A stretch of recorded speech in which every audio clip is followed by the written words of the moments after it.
யாரு, எதுக்காக இப்படி பண்ணாங்கன்னு எனக்கு ஒண்ணுமே புரியலம்மா. என்னப்பா இது? நமக்கு மட்டும் ஏன்பா இப்படி எல்லாம் நடக்குது? செய்யாத தப்புக்கு அடிபட்டு அவமானப்பட்டு வேலையும் போய் வந்து நிக்கிறீங்களே. அவங்க 2 பேரையும் நம்ம வழிக்கு கொண்டு வரணும். அதை நான் பாத்துக்கிறேன். யோ, காயத்துக்கு ஏதாவது மருந்து போடணியா? இரு, நான் போய் எடுத்துட்டு வந்து போட்டுறேன். ஓ, மருந்து வேண்டாம், மண்ணாம் கட்டியும் வேண்டாம். இல்லப்பா, மருந்து போடலன்னா செப்டிக் ஆயிடும். நான் போய் மெடிக்கல் ஷாப்ல மருந்து வாங்கிட்டு வரேன்.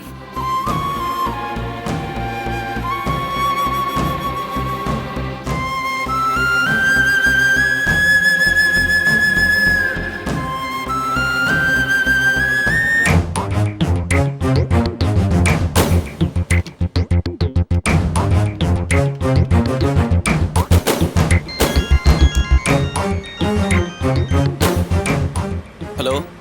ஏண்டா வாசு, என்னடா இப்படி பண்ணிட்ட? என்னாச்சு? ஏன் இவ்வளவு பதட்டமா பேசுற?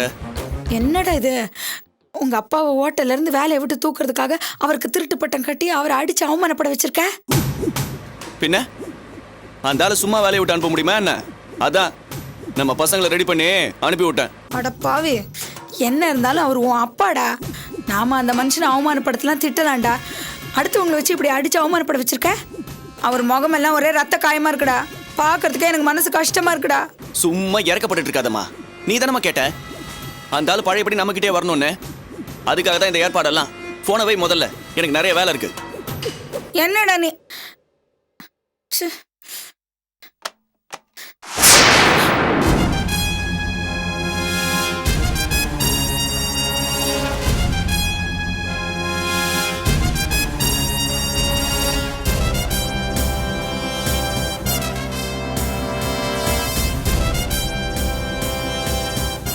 அப்போ இதுக்கெல்லாம் காரணம் நீயும் அந்த பொறுக்கியும் தானா?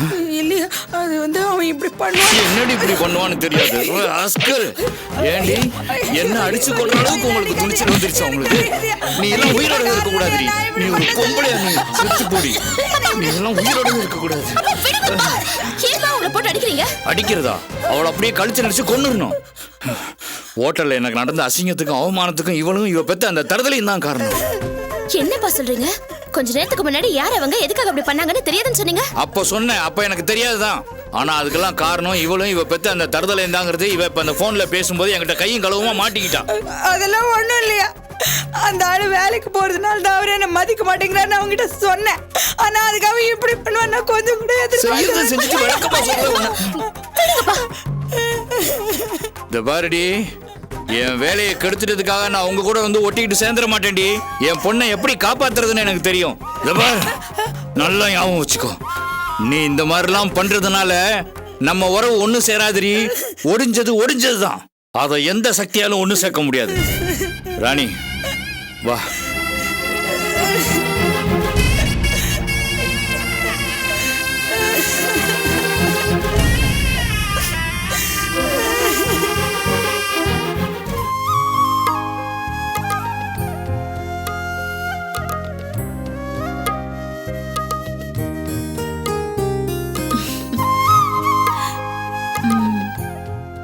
அவ்வளவுதான், ஷெட் ரெடி ஆயிடுச்சு.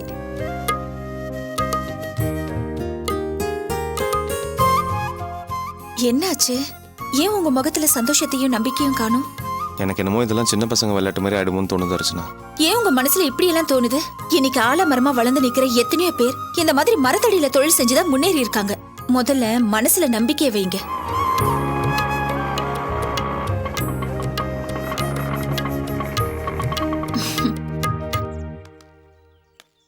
வாங்கண்ணே, வா புனிதா. என்ன அர்ச்சனா, மெக்கானிக் செட் ஜோரா ஆரம்பிச்சாச்சு போல இருக்கு. அர்ச்சனா ஃபோன் பண்ணி சொல்லி தான் எங்களுக்கு விஷயமே தெரியும். அதான் உடனே கிளம்பி வந்துட்டோம். வாழ்த்துக்கள்ண்ணே, கூடிய சீக்கிரமே நீங்க பெரிய ஆளா ஆயிடுவீங்க பாருங்க. அர்ச்சனா, நேத்து சொன்னதை வச்சு உடனே இப்படி ஒரு ஐடியா கொடுத்திருக்கியே, சூப்பர் மானி. இந்த பக்கம் நாங்களே எத்தனையோ வாட்டி போயிட்டு வந்திருக்கோம். இங்க மெக்கானிக் செட்டே இல்ல, இங்க ஆரம்பிச்சா சூப்பரா போகும்னு எங்களுக்கு தோணல பாரு. அசத்திட்டமா. நீங்க தானே என்ன பெருசா பாராட்டுறீங்க. ஆனா இவருக்கு இன்னும் நம்பிக்கையே வரல. சின்ன பசங்க விளையாட்டு மாதிரி ஆயிடுமோன்னு சொல்றாரு. ஏன்டா இப்படி நம்பிக்கை இல்லாம இருக்க? நானே கண்ணால பாத்திருக்கேன்டா. இந்த மாதிரி மரத்தடியில தொழில் ஆரம்பிச்ச எத்தனையோ பேரு இன்னைக்கு பெரிய ஷெட்டுக்கே ஓனரா இருக்காங்க. நீயும் நல்லா வருவடா, உனக்கு திறமை இருக்கு, உன் மேல எனக்கு நம்பிக்கை இருக்குடா. டேய் நீ சொல்றதெல்லாம் சரிடா, ஆனா என்கிட்ட இதோ இந்த 4 ஸ்பேனர் தவிர வேற எந்த டூல்ஸும் இல்லை. இதை வச்சுட்டு எப்படி வேலை செய்யறது? வேலை செய்யணும்னா டூல்ஸ் எல்லாம் வேணும்ல. மறந்தே போயிட்டேன்டா, ஒரு நிமிஷம் இரு.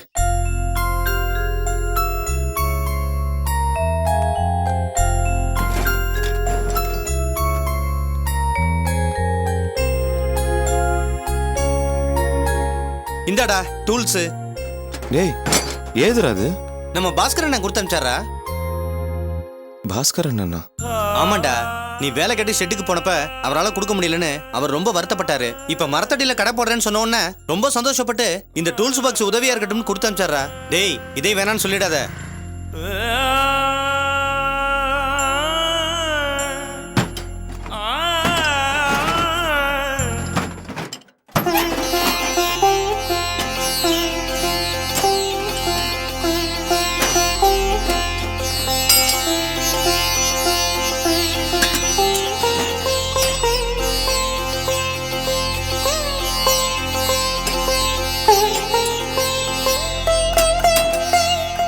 டேய் ஒரு மெக்கானிக் தேவையான எல்லா டூல்ஸும் இருக்குடா, ஆனா இதெல்லாம் எப்படா காசு கொடுக்காம அவர்கிட்ட இருந்து வாங்குறது? டேய் பாஸ்கரனை உன் மேல இருக்கிற பிரியத்துல கொடுத்துருக்காரா, இதுக்கெல்லாம் போய் வேலை பேசுற?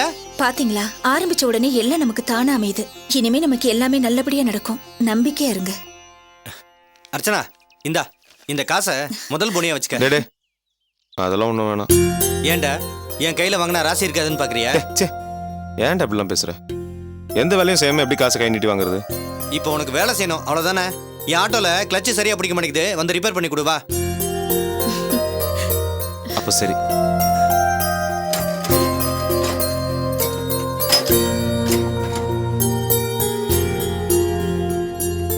பாரு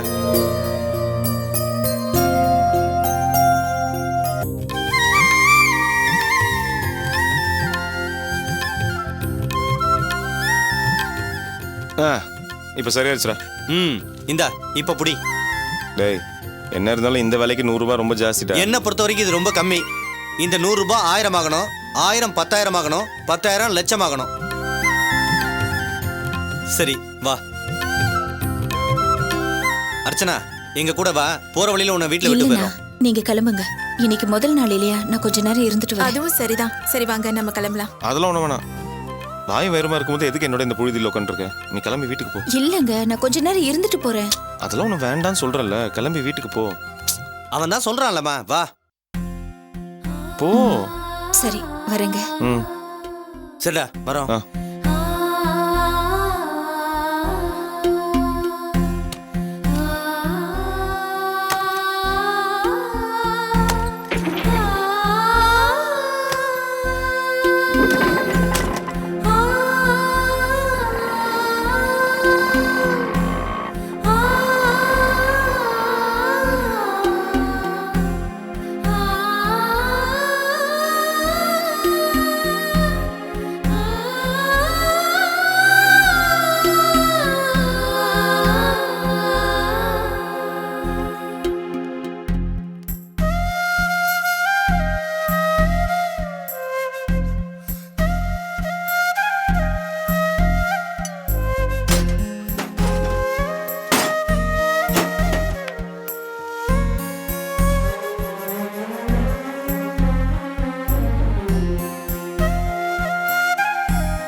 Kavya, why are you crying, baby? You're well educated. நம்ம கம்பெனியோட JMD. நீ எமோஷனலி ஸ்ட்ராங்கா இருக்க வேண்டாம். உங்க அம்மாவுக்கு ஆறுதல் சொல்ல வேண்டிய நீயே இப்படி ஆதுகிட்டு இருந்தா என்ன அர்த்தம்? என்னால முடியல சரி. எனக்கு எவ்வளவோ பிரச்சனை வந்திருக்கு. அப்பெல்லாம் நான் ரொம்ப தைரியமா இருந்திருக்கேன். பிரியாவை பத்தி நினைக்கும் போது எனக்கு ரொம்ப பயமா இருக்கு. சின்ன பொண்ணு சரி, அவ பிரெக்னெண்டா வேற இருக்கா. எங்க போய் என்ன கஷ்டப்படுறாளோ. அவளை பத்தி நினைக்கிற எனக்கு எவ்வளவு கஷ்டமா இருக்கு. எங்க அம்மா உடைஞ்சு போயிருப்பாங்க. 3 பொண்ணுங்களை பெத்து வளர்த்து அவங்களுக்கு 3 பொண்ணுங்களால எப்பவுமே பிரச்சனை தான். என்ன பாவமோ சாபமோன்னு எனக்கு தெரியல. உடம்பு சரியில்லாதவங்க வேற. அது நினைச்சது எனக்கு ரொம்ப பயமா இருக்கு. Kavya, I can understand. உன்னோட சிச்சுவேஷன் எனக்கு புரியுது. ஆனா இப்போ என்ன பண்றது? You don't worry. பிரியா கூட தேடி கண்டுபிடிச்சிடலாம். இன்ஃபேக்ட் இன்னைக்கு டிவிலையும் எஃப்எம்லையும் நியூஸ் அனௌன்ஸ் பண்ண சொல்லியிருக்கேன். அது கண்டிப்பாக நல்ல ரெஸ்பான்ஸ் இருக்கும். மேபி ஹூ நோஸ், அவளை பற்றி information கிடைச்சிருந்தாலும் கிடைச்சிருக்கலாம். Why don't you do one thing? Call up your parents. அவங்ககிட்ட கேட்டால் சொல்லுவாங்க. ஏதாவது இன்ஃபர்மேஷன் வந்திருந்தா அவங்களே ஃபோன் பண்ணிருப்பாங்கல்ல. It's okay. Why don't you try now? இதா.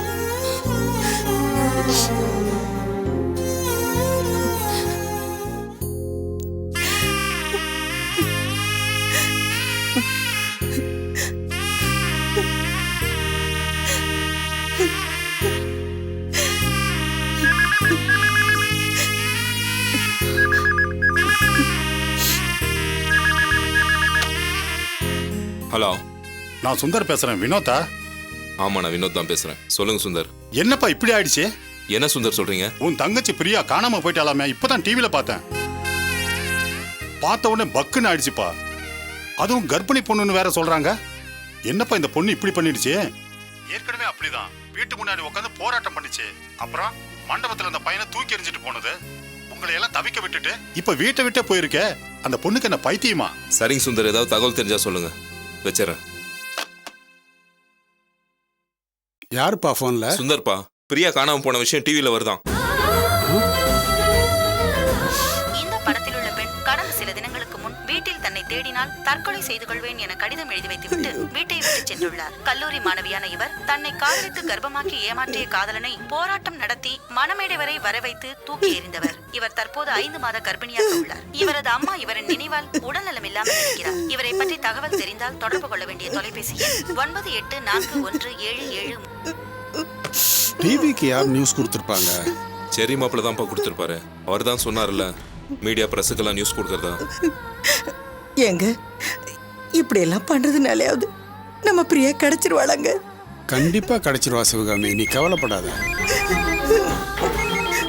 காவியாப்பா, சொல்லு காவியா. அண்ணா, செரி பிரியாவை பத்தி ஏதோ டிவி நியூஸ்ல அனௌன்ஸ் பண்ண சொல்லிருக்காராம். அத பத்தி ஏதாவது ரெஸ்பான்ஸ் வந்திருக்கா? இல்லம்மா, ஃப்ரெண்டு ஒருத்தன் இப்பதான் ஃபோன் பண்ணான். பிரியாவை பத்தின நியூஸ் டிவில வருதுன்னு சொல்லி நாங்களும் இப்பதான் பார்த்தோம். இனிமேல் தாமா ஏதாவது தகவல் வரும். What happened? Any news about Priya? இல்லங்க, எந்த ரெஸ்பான்ஸும் வரலையா. வினோத் ஷரி here. சொல்லுங்க மாப்பிள்ள, நீங்க தான் டிவிக்கு நியூஸ் கொடுத்தீங்களா? யா நான் தான் கொடுத்தேன். டிவி மட்டும் இல்லை, இன்ஃபேக்ட் ப்ரெஸ்ஸுக்கும் எஃப்எம் எல்லாத்துக்கும் இன்ஃபார்ம் பண்ண சொல்லியிருக்கேன். அண்ட் முக்கியமான விஷயம், ஆண்டி ரொம்ப வரி பண்ணிக்க வேணாம்னு சொல்லுங்க. And take care of our health. Okay? சரிங்க மாப்பிள்ள. ஏன்பா மாப்பிள்ள தான் நியூஸ் கொடுத்தாராமா? ஏதாவது தகவல் தெரிஞ்சதா? ஆமாப்பா, மாப்பிள்ள தான் நியூஸ் கொடுத்தாராம். அவருக்கு எந்த தகவலும் வரலையா. நமக்கு ஏதாவது தகவல் வந்ததான்னு தெரிஞ்சுக்கதான் நமக்கு ஃபோன் பண்ணாங்களாம்.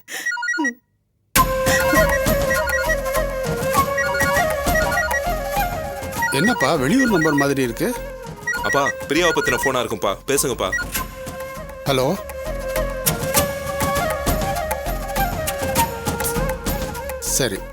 சரி வைங்க. யாருப்பா? அது யாரோ அன்னலட்சுமி ஆண்டா, மதுரையில இருந்து பேசுறாங்க. ஹலோ,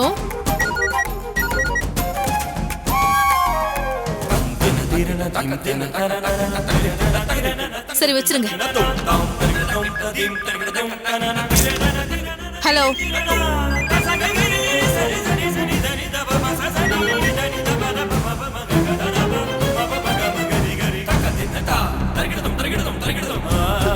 ஆமாங்க, நாங்க தான் நியூஸ் கொடுத்தோம். சரி, வேற யாரு? நமக்கு தெரிஞ்சவங்க சொந்தக்காரங்க எல்லாம் போன் பண்ணி பிரியா வீட்டை விட்டு போயிட்டாலாமே, கிடைச்சாலான்னு துக்கம் விசாரிக்கிறாங்க.